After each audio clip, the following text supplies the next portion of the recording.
और ज्यादा कर्ज को बढ़ावा देने वाली है। तो कैसे बचे इन आदतों से, आज इसी पर करेंगे बातचीत। इस शो में हमारे साथ हैं वाइज इन्वेस्ट के सीईओ हेमंत रस्तगी और साथ ही mutual fund expert Vishwajeet Parashar भी इस वक्त हमारे साथ हैं। आप दोनों का बहुत स्वागत है हमारे साथ इस शो पर।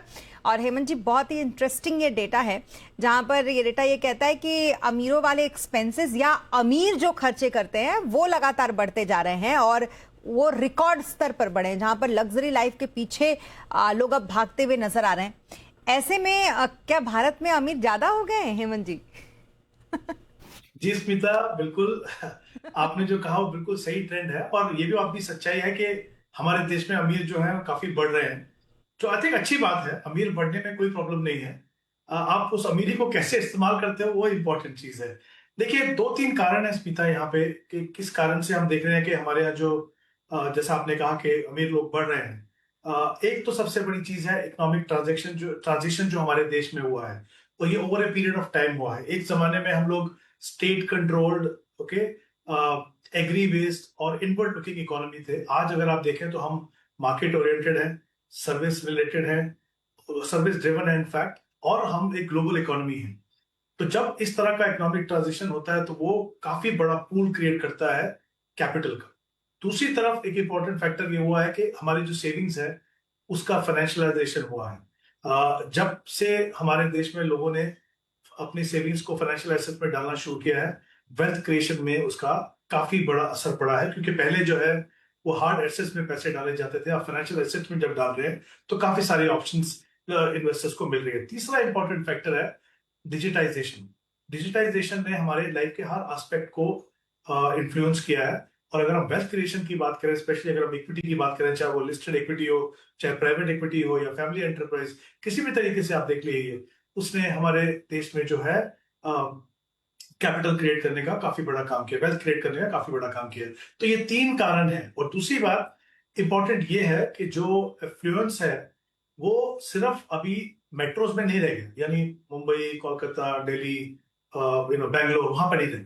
अगर आप दूसरे जो सिटीज हैं, चाहे वो अहमदाबाद को देख लें, लखनऊ, जयपुर, सूरत, बहुत सारे ऐसे सिटीज हैं जहां पे आप देखेंगे कि नंबर ऑफ एफ्लुएंट जो है वो बढ़ रहे हैं, यानी वो कंसंट्रेटेड नहीं है, वो देश में फैल रहा है। तो ऑब्वियसली ये जो दो तीन चार मेन कारण है, उसके हिसाब से हमारे आप देखें तो हमारे यहाँ पे यस एफ्लुएंस बढ़ रहा है, एफ्लुएंट, नंबर ऑफ एफ्लुएंट बढ़ रहे हैं, पर साथ ही जो हमारा जो पैटर्न है डिस्क्रिशनरी स्पेंडिंग का, वो भी चेंज हो रहा है। क्योंकि ऑब्वियसली हम सबसे बड़ा चेंज ये है कि हम बेसिक चीजों से हटके हम प्रीमियमाइजेशन की तरफ जा रहे हैं। तो चाहे वो ट्रैवल हो, चाहे वो गाड़ी हो, चाहे वो घर हो, या जो भी हमारे खर्चे हैं, आप देखिए ऑनलाइन, ई कॉमर्स, जो भी, सब जगह पे हम देख रहे हैं कि हम बेटर क्वालिटी स्टफ, या हमारा जो खर्चा करने का जो रुझान है वो ज्यादा बढ़ गया। तो ऑब्वियसली क्योंकि जैसे जैसे इनकम लेवल बढ़ेंगे ये हमेशा उसका असर पड़ता है। और जैसे मैंने पहले कहा कि एफ्लुएंस में कोई प्रॉब्लम नहीं है, उसको आप कैसे इस्तेमाल करते हो वो आपके लिए बहुत इंपॉर्टेंट है। बिल्कुल। और इसी के साथ एक चीज जो हुई है वो ये कि अमीर होने की परिभाषा बदली है और उसमें कहीं ना कहीं बहुत बड़ा रोल सोशल मीडिया का है, जहां हजारों अच्छे लग्जरी ब्रांड के अनवीलिंग वीडियोस बनते हैं। थोड़ा सा भी कोई सोशल इन्फ्लुएंसर चल गया तो कैसे वो BMW और ऑडी जैसी गाड़ियों को अपने शोरूम से ऐसे बिल्कुल निकालते हुए वीडियोस बनाता है, और कहीं ना कहीं ये इम्पैक्ट लोगों के ऊपर आता है और उनको लगता है कि वो कर सकते तो हम भी कर सकते हैं, और ये लगातार एक ट्रेंड बनता चला जा रहा है। क्या आप विश्वजीत जी मेरे इस बात से सहमत होते हुए ये मान रहे हैं कि अमीरों की परिभाषा अब धीरे धीरे शिफ्ट हो रही है? बिल्कुल स्मिता जी, और सबसे इम्पोर्टेंट जैसा आपने बोला सोशल मीडिया, तो पहले लोग कहते थे जो आपकी वेल्थ वो वेल्दी है जिसको क्या ओन करता है, कि बड़ा घर है या बड़ी गाड़ी है तो वो वेल्दी माना जाता था। बट अब सोशल मीडिया पे आप क्या पोस्ट कर रहे हो उससे आपका पता लगता है कि आपका लाइफस्टाइल कैसा है और आप कितने वेल्दी हो। तो परिभाषा पूरी चेंज हो गई है। और हम देखिए ग्लोबल ब्रांड्स जो कभी हम सोचते भी नहीं थे वो आज इंडिया में है। अभी कुछ ही दिनों पहले आपने सुना होगा रिहाना इंडिया आई थी, एक फेंटी कोई फैशन ब्रांड है उसको लॉन्च करने आई थी। और ये गुची, लुई विटॉन जैसे बड़े आम नाम है, और इसके जो ब्रांड एम्बेसडर है वो आलिया भट्ट है, दीपिका पादुकोण है, ग्लोबल ब्रांड एम्बेसडर्स, ये भी नहीं इंडिया की। तो कहीं ना कहीं सारे वर्ल्ड को ये दिखता है कि यहाँ पे कंज्यूमर है, यहाँ पे लोग अमीर हैं और परचेजिंग पावर है। तो अब ट्रेंड चेंज हो रहा है, और क्योंकि आंकड़े बदल गए हैं। अगर हम देखें जो वर्ल्ड में अगर 3000 बिलियनियर्स हैं तो 300 बिलियनियर्स इंडिया में है, मतलब ये करीब करीब 10% बिलियनियर्स आज हमारे देश में है। चाहे हमारा इकोनॉमी का जो ग्लोबल इकोनॉमी उसमें 3% का कंट्रीब्यूशन है, बट अमीर लोग इंडिया में है, और ये पिरामिड है। ऐसा नहीं है कि स्मिता जी सारे ही ग्रो कर रहे हैं। जो पॉवर्टी से थे वो बाहर आ गए हैं, लोअर इनकम जो ग्रुप है वो अपर इनकम मिडिल क्लास में चला गया है, अपर मिडिल क्लास एफ्लुएंट में चला गया है, और इलीट और अल्ट्रा इलीट, बहुत सारे डिफरेंट आंकड़े हैं। और उनका खर्चा करने का भी स्टाइल बिल्कुल वैसा ही है जैसा जैसा उनकी इनकम बढ़ रही है। जहाँ विदेश यात्राएं हैं कितने ह्यूज नंबर्स में बढ़ रहे हैं, और ये अभी बहुत छोटा सा आंकड़ा है स्मिता जी। अगर जो पोटेंशियल है वो अभी बहुत बड़ा है, क्योंकि अगर आप एक छोटा सा एग्जांपल लीजिए कि एक फ्रिज है, आज हमारे देश में 10% लोगों के पास फ्रिज है, लेकिन वहीं अगर चाइना में देखें तो 68% लोगों के पास फ्रिज है। और थाईलैंड जैसा एक छोटा कंट्री जिसमें हम कई बार बहुत सारे लोग घूमने जाते हैं, वहां पे 38% लोगों के पास फ्रिज है। तो इतना पोटेंशियल है अभी कंजम्पशन में, और इतना पोटेंशियल है हमारे लोगों में कि अभी बहुत कुछ अभी होने वाला है। ये एक बूम की शुरुआत है, और यहीं से कंजम्पशन की भी एक बहुत बड़ी शुरुआत हमारे देश में दिख नजर आती है। वाह, बहुत ही इंटरेस्टिंग आपने यहाँ पर डेटा शेयर किया। मैं आपको सच बताऊं, मुझे भी नहीं पता था कि भारत में सिर्फ 10% लोगों के पास फ्रिज है। लेकिन मुझे ये लगता था कि अब सबके घरों में फ्रिज होता है, लेकिन ये भी अपने आप में इंटरेस्टिंग है। लेकिन आपको एक बात मैं बताऊं, अरमीज एक बहुत बड़ा ब्रांड है बैग का। उसका एक बैग इतना महंगा होता है कि आप छोटे शहरों में 1 BHK फ्लैट खरीद सकते हैं लेकिन कमाल की बात यह है कि उसको भी लोग खरीद कर इतने आराम से अपने वार्डरोब में रखते हैं, जैसे लगता है कि बस ये कुछ ही हजार की चीज रही होगी, जबकि 30-30 लाख के एक बैग होते हैं। बहरहाल, क्रेडिट कार्ड और ईएमआईज और जो ये इजी क्रेडिट होते हैं, क्या हेमंत जी इन्होंने और ज्यादा इसको आसान बना दिया है कि आप बहुत ही ज्यादा एफ्लुएंट जो स्पेंडिंग होती है उसको कर सकते हैं? स्मिता, डेफिनेटली देखिए, चाहे आप क्रेडिट कार्ड की बात करें, चाहे आप ईएमआई की बात करें, या जो बहुत सारी स्कीम्स आती हैं, बाय नाउ पे लेटर, ये सब ने जब भी आपको इजी क्रेडिट मिलेगा वो कहीं ना कहीं आपको पुश करता है डिस्क्रिशनरी स्पेंडिंग को बढ़ाने में। और आई थिंक वही हमारे देश में भी हुआ है। हम कई बार इसके बारे में बात करते हैं कि भाई क्रेडिट कार्ड का इस्तेमाल करने के प्रोज एंड कॉन्स क्या हैं। तो आज जैसे हर चीजों में होता है, तो यहाँ पे भी है, ऑफ कोर्स उसके फायदे भी है, उसके नुकसान भी है। लेकिन सच्चाई ये है कि जैसा आपने बिल्कुल सही कहा कि ये जो चीजें हैं ये डेफिनेटली हमारे जो डिस्क्रिशनरी स्पेंड है उसको पुश कर रहे हैं। और उसके लिए बहुत ही इंपॉर्टेंट एक फैक्टर जो कंट्रीब्यूट करता है वो है रिवॉर्ड स्ट्रक्चर। चाहे वो कैशबैक हो, चाहे वो लॉयल्टी पॉइंट्स हो, चाहे वो मर्चेंट के डिस्काउंट हो। और एक बड़ी इंपॉर्टेंट चीज ये है कि अगर आप इनको कैलकुलेट करेंगे तो जो आप अगर मान लीजिए कोई हाई वैल्यू परचेज करते हैं तो उसका अप टू 5% ही होगा इनका कंट्रीब्यूशन। लेकिन आपके जो डिस्क्रिशनरी स्पेंडिंग का जो पैटर्न है उसको इन्फ्लुएंस करने में इनका बहुत ही बड़ा डिस्प्रोपोर्शनेट रोल रहता है।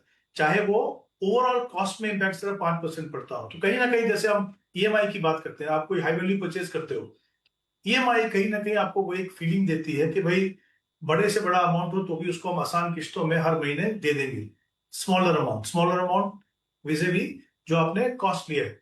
लेकिन प्रॉब्लम कहाँ होती है? प्रॉब्लम होती है कि एक साल जो आप परचेज करते हो वो तो आप मैनेज कर लोगे, लेकिन जो एक बार आपको आदत पड़ गई, आपने हर साल कुछ ना कुछ ऐसा खरीदना शुरू किया, तो फिर 1 या 2 साल के बाद वो मैनेज करना आपके लिए बहुत ही मुश्किल होता है, और फिर कहीं ना कहीं आप डेट ट्रैप में फंसते हो।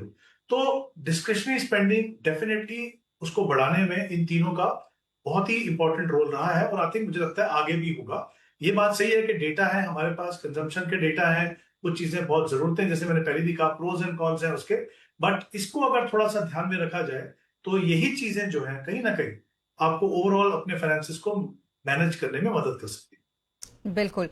अच्छा, आजकल हो ये भी गया है कि हम ये देख रहे हैं कि निवेश से ज्यादा जो लोग हैं वो जो उनके निजी एक्सपीरियंसेस हैं, सबको इम्तियाज अली के फिल्म से इंस्पिरेशन मिल गई है, सबको एक्सपीरियंस को कहीं ना कहीं इंजॉय करना है। और इसीलिए पराशर जी आपने इसमें देखा होगा कि ट्रैवल हो गया या फिर लग्जरी हो गया, इस पर जो खर्चे हैं वो ज्यादा बढ़े। ये रिपोर्ट क्या कहती है? बिल्कुल, देखिए स्मिता जी, कोल्ड प्ले जैसा एक इवेंट है या दिलजीत दोसांझ का कोई इवेंट है, आज लोग उस पर कितना भी खर्च करने को तैयार हैं, और ये क्रेडिट कार्ड्स ही उनको ऑफर्स दे रहे हैं कि अगर कोई स्पेशलाइज्ड क्रेडिट कार्ड लेता है, कोई महंगा क्रेडिट कार्ड लेता है, तो ये स्पेशल टिकट्स उनको प्रोवाइड की जाती है। तो आज हम एक्सपीरियंस की तरफ जा रहे हैं, ये नहीं कि सिर्फ हमने कुछ खरीद लिया। अब हम एक्सपीरियंस इकोनॉमी की तरफ मूव कर रहे हैं कि हमें एक अच्छा एक्सपीरियंस चाहिए। जो बड़े क्रेडिट कार्ड्स हैं वो कॉन्सियर्ज सर्विसेज ऑफर कर रहे हैं, को ब्रांडेड कार्ड्स ऑफर कर रहे हैं कि आप इतने ट्रैवल करेंगे तो आपको इतने रिवॉर्ड पॉइंट्स मिलेंगे। तो कहीं ना कहीं जो एक्सपीरियंस है कि हमें उसी रेस्टोरेंट में जाना है तो कस्टमाइज्ड मुझे फूड चाहिए, तो शेफ आके पूछेगा आपसे कि आपको किस तरीके का खाना खाना चाहिए, खाना पसंद है।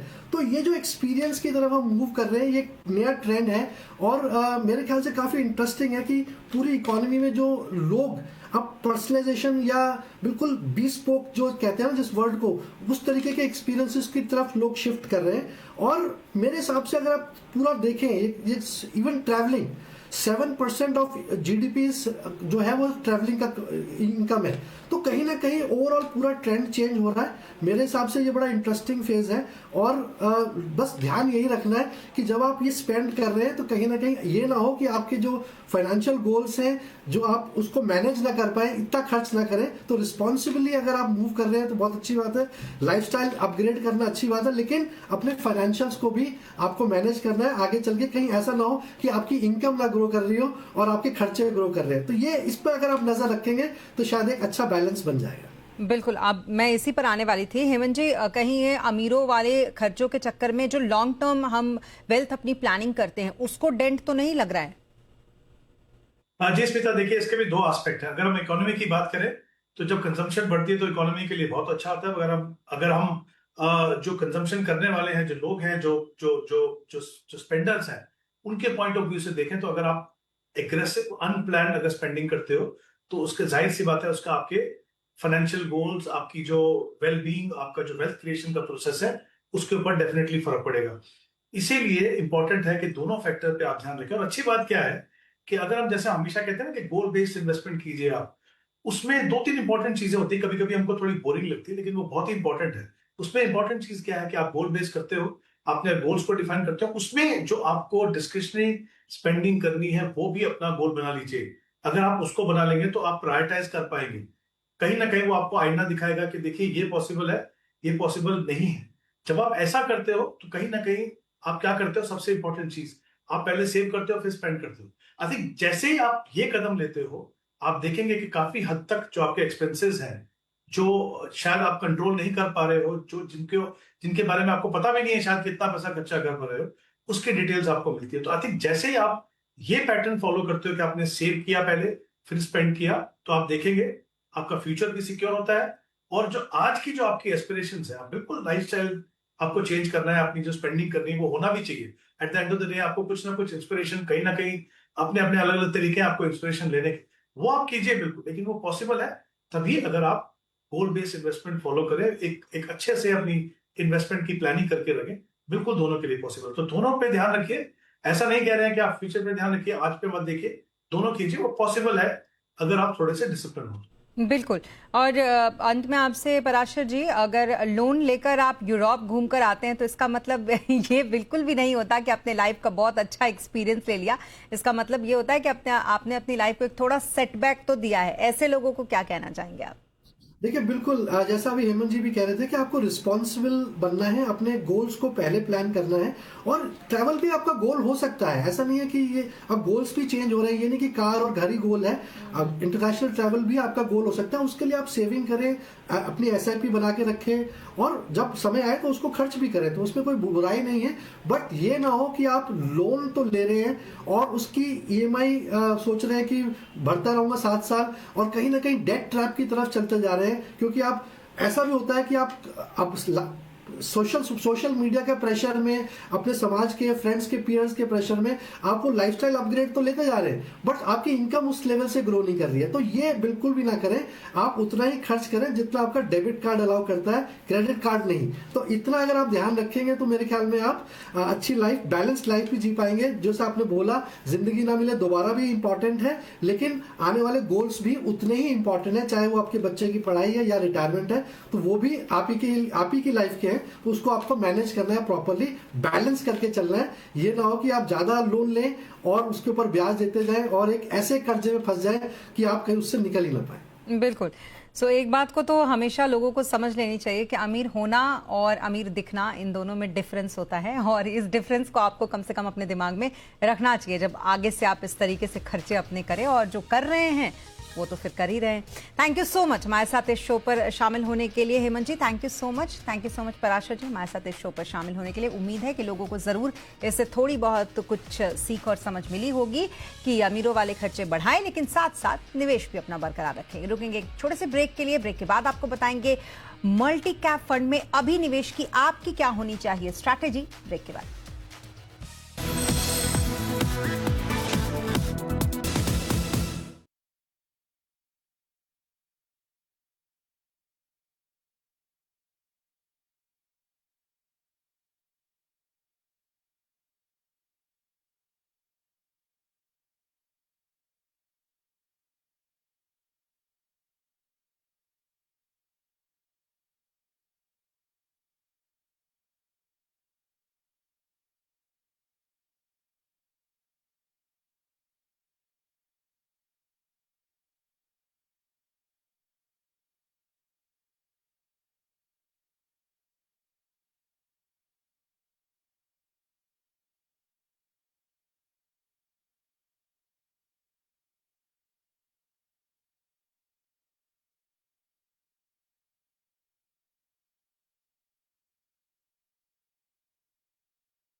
अब ब्रेक के बाद एक बार फिर आपका स्वागत है। मल्टी कैप फंड में अगर आप निवेश करना चाहते हैं अभी, तो आपकी क्या होनी चाहिए स्ट्रैटेजी, और क्यों मल्टी कैप फंड आपके पोर्टफोलियो का होना चाहिए हिस्सा? क्या fund managers multi cap funds की जो पोजीशनिंग है उसको चेंज कर रहे हैं? इन तमाम सवालों का जवाब जानेंगे हम। हमारे साथ इस शो पर शामिल हो चुके हैं Ashish Naik, equity fund manager, Axis mutual fund. Thank you so much Ashish हमारे साथ इस शो पर शामिल होने के लिए। और सबसे पहले शुरुआत करते हैं, क्योंकि इस पूरे वॉलेटाइल भरे मार्केट में लोग बड़ी उम्मीद से मल्टी कैप फंड की तरफ देख रहे हैं। ऐसे में कौन सी स्ट्रैटेजी होनी चाहिए अपने पोर्टफोलियो में इन फंड्स को शामिल करने की? जरूर। तो जैसे हम जानते हैं कि जो मल्टी एसेट फंड्स होते हैं उनमें कम से कम 3 एसेट क्लासेस समावेश होना जरूरी है। इनमें 3 एसेट क्लासेस जो हम गिनते हैं उसमें इक्विटी, डेट या फिर गोल्ड और कमोडिटीज का मिक्स हो सकता है। इन तीनों एसेट क्लासेस को अगर हम इंडिविजुअली देखें तो इनको एक तरह से अलग अलग फंड्स की तरह मैनेज किया जाता है। अगर हम इक्विटी की बात करें तो उसमें एक multi cap strategy bottom up stock picking के हिसाब से जैसे एक फंड इक्विटी फंड मैनेज होता है उस तरह से किया जाता है। डेट फंड को भी क्रेडिट और यील्ड साइकिल के हिसाब से एक्टिवली मैनेज किया जाता है, और साथ ही कमोडिटीज में गोल्ड, सिल्वर या अन्य कमोडिटीज को इंक्लूड किया जाता है। But in multi asset fund की जो एक स्ट्रेटेजी बहुत जरूरी है वो है एसेट एलोकेशन स्ट्रेटेजी। हर फंड की अपनी एक इंटरनल वैल्यूएशन फ्रेमवर्क या फिर अर्निंग्स ट्रेजेक्टरी या फिर मैक्रो ट्रेंड्स को लेके एक मॉडल या फ्रेमवर्क होता है। हालांकि वो टाइमिंग नहीं कर रहे एसेट्स में, वो इस मॉडल से अलग अलग एसेट्स में इन्वेस्ट कर रहे हैं। और इसीलिए अगर हम देखेंगे तो इनकी स्ट्रेटेजी में जब मार्केट में किसी तरह से तेजी हो रही होती है तो इक्विटी एलोकेशन बढ़ जाता है, और साथ ही जब मार्केट में गिरावट हो रही है तो डेट या फिर कमोडिटीज में एलोकेशन बढ़ाया जाता है। तो इस तरह से हर एसेट में हम एक स्ट्रेटेजी बना के पूरी एक इंटीग्रेटेड फ्रेमवर्क से इसे चलाते हैं। ओके। और अभी आशीष, अगर किसी को अपने पोर्टफोलियो में इसको शामिल करना हो तो आप क्यों रेकमेंड करेंगे, क्यों मल्टी एसेट एलोकेशन फंड उनके पोर्टफोलियो में होना चाहिए? तो जैसे मल्टी एसेट फंड है वो एक तरह से हम कह सकते हैं कि ऑल वेदर फंड की तरह काम करता है। इसमें तीनों एसेट्स में काफी हद तक डाइवर्सिफिकेशन आता है, इक्विटी, डेट और कमोडिटीज में, क्योंकि ये तीनों एसेट्स अपने आप में लो कोरिलेशन या फिर नेगेटिव कोरिलेशन से काम करते हैं। अगर एक या दो एसेट गिर रहे हैं तो तीसरा एसेट उस समय में ऊपर जाता है। ये पिछले कई सालों के स्टडी से हमें दिखता है और ये हमेशा ही एक इकोनॉमिक रियलिटी की वजह से होता है। तो इस तरह से जो हमें जो रिटर्न मिलता है इस फंड्स में, वो रिस्क एडजस्टेड बेसिस पे काफी हद तक अच्छा होता है, जिसमें कि हम जो रिटर्न बना रहे हैं उसमें रिलेटिवली लोअर रिस्क ली जाती है। और इसलिए लॉन्ग टर्म वेल्थ क्रिएशन के लिए जो हमारे कई निवेशक है जिन्हें पता नहीं होता किस एसेट क्लास में किस वक्त इन्वेस्ट करना चाहिए, उनके लिए ये काफी अच्छी सॉल्यूशन बन जाती है। इनमें अगर हम रिटर्न की टाइमिंग देखें तो किसी भी इन्वेस्टर को ऐसे फंड्स में 3 साल से ज्यादा रखना जरूरी है। इससे अलग अलग मार्केट साइकिल्स में जब इक्विटी गिर रहा है तब दूसरे एसेट क्लासेस में जाकर धीरे धीरे अपना ओवरऑल कॉर्पस बचाकर, और जब मार्केट ऊपर जा रहा है तो मार्केट के साथ बढ़कर इस ऐसे फंड्स में अच्छा रिटर्न बनाया जा सकता है। तो एक तरह से बैलेंस रिटर्न मिलता है, किसी एक एसेट क्लास पे डिपेंडेंसी नहीं होने के कारण वोलेटिलिटी कम हो जाती है। ओके। एंड टैक्स के लिहाज से ये कैसा है आशीष? तो अगर हम टैक्स म्यूचुअल फंड टैक्सेशन के हिसाब से देखें तो दो बड़े क्लासेस ऑफ म्यूचुअल फंड्स दिखते हैं इन मल्टी एसेट कैटेगरी। एक होता है जिनमें मिनिमम 65% ग्रॉस इक्विटी होती है, और इनको हम इक्विटी एलोकेशन और इक्विटी ओरिएंटेड टैक्सेशन में गिनेंगे, जिसमें शॉर्ट टर्म कैपिटल गेन जो कि 20% होता है 12 महीनों से कम समय में, और हाँ, उससे ज्यादा समय में अगर पैसा रखा जाए तो एलटीसीजी जो कि 12.5% है। अगर हम दूसरी कैटेगरी देखें जो कि डेट ओरिएंटेड है, जिसमें कि 35 से 65% तक की ओवरऑल इक्विटी एलोकेशन होती है, और इनमें जो टैक्स स्लैब है इन्वेस्टर का उस हिसाब से टैक्सेशन लगता है। अब ओके। एक चीज और जानना जरूरी है कि जो इक्विटी ओरिएंटेड फंड्स है उनमें भी ओवरऑल इक्विटी जो है वो 65 से कम रखी जा सकती है आर्बिट्राज पोजीशंस के साथ, जिसका मतलब है कि अगर हम शॉर्ट कर सकते हैं जो होल्डिंग्स है, जो स्टॉक्स है, जैसे कि आर्बिट्राज फंड में किया जाता है, तो उससे ओवरऑल इक्विटी एलोकेशन जो है वो फंड का काफी कम किया जा सकता है। तो हमने देखा है पिछले कई समयों में इक्विटी ओरिएंटेड फंड्स ने भी काफी कम एलोकेशन रखा है, 50% से भी कम, और जब ज्यादा रखना है तो वो 80% तक जा सकते हैं। तो एक ओवरऑल एसेट एलोकेशन कैटेगरी दोनों में पॉसिबल है, बट टैक्सेशन जो है वो इक्विटी ओरिएंटेड टैक्सेशन का निवेशकों के लिए थोड़ा ज्यादा बेनिफिशियल होता है। ओके। एंड अभी मौजूदा समय में वॉलेटाइल मार्केट को देखते हुए क्या फंड मैनेजर्स ने जो मल्टी एसेट एलोकेशन फंड है उसकी पोजीशनिंग चेंज की है? क्या कुछ गोल्ड या फिर डेट इनका एलोकेशन घटाया बढ़ाया है? जरूर। तो हमने देखा है कि गोल्ड, सिल्वर जैसे एसेट्स पिछले 2 सालों से जनवरी इस साल तक काफी अच्छे रिटर्न्स दे रहे थे, और काफी मल्टी एसेट फंड्स में इनका ओवरऑल एलोकेशन काफी ज्यादा रहा है। इस साल की शुरुआत की बात करें तो दिख रहा था कि कई हद तक गोल्ड सिल्वर की जो रिटर्न्स है वो शायद पीक आउट हो गए हैं, और साथ ही मार्केट में काफी अनुमान था कि ओवरऑल इकोनॉमी जो है वो कंजम्पशन से लेकर बूस्ट हो सकती है, और बजट में भी इससे काफी सारे प्रावधान थे। साथ ही जीएसटी कट जैसी चीजें भी हुई थी। तो ओवरऑल इक्विटी एलोकेशन अगर हम देखें तो फंड्स की काफी ज्यादा या फिर 60 to 65% तक दिख रही थी।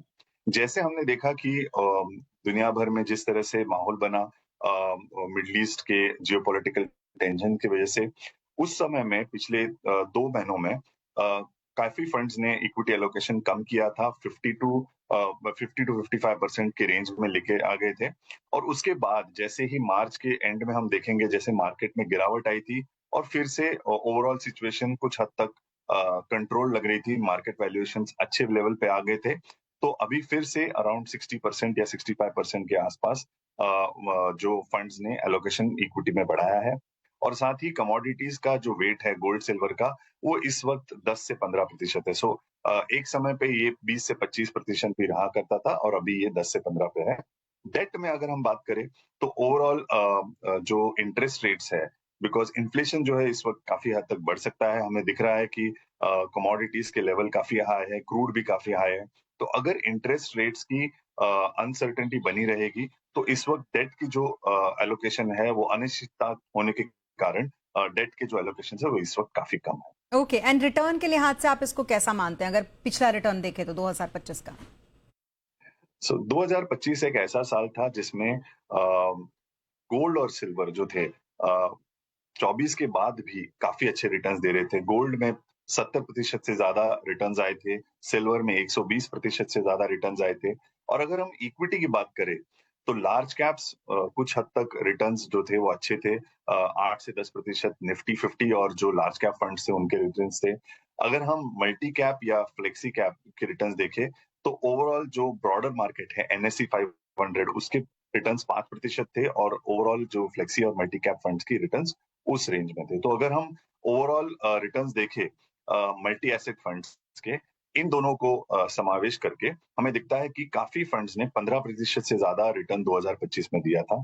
डेट के रिटर्न्स हालांकि कम थे, बट ओवरऑल जैसे हमने कहा कि अगर एक एसेट क्लास अच्छा काम कर जाता है तो बाकी दोनों के जो कम रिटर्न्स आए थे 2025 में उनको वो मेकअप कर सका था। और जो ओवरऑल मार्केट हम इक्विटी को बीट करने की बात करते हैं तो 2025 में ये फंड्स इस तरह से रिटर्न्स बीट कर चुके। बिल्कुल, तो कुल मिला के बहुत सारी खूबी और बहुत सही रिटर्न, इसकी वजह से आप इसको कर सकते हैं कंसीडर अपने पोर्टफोलियो में। Thank you so much Ashish हमारे साथ इस शो पर शामिल होने के लिए, थैंक यू सो मच।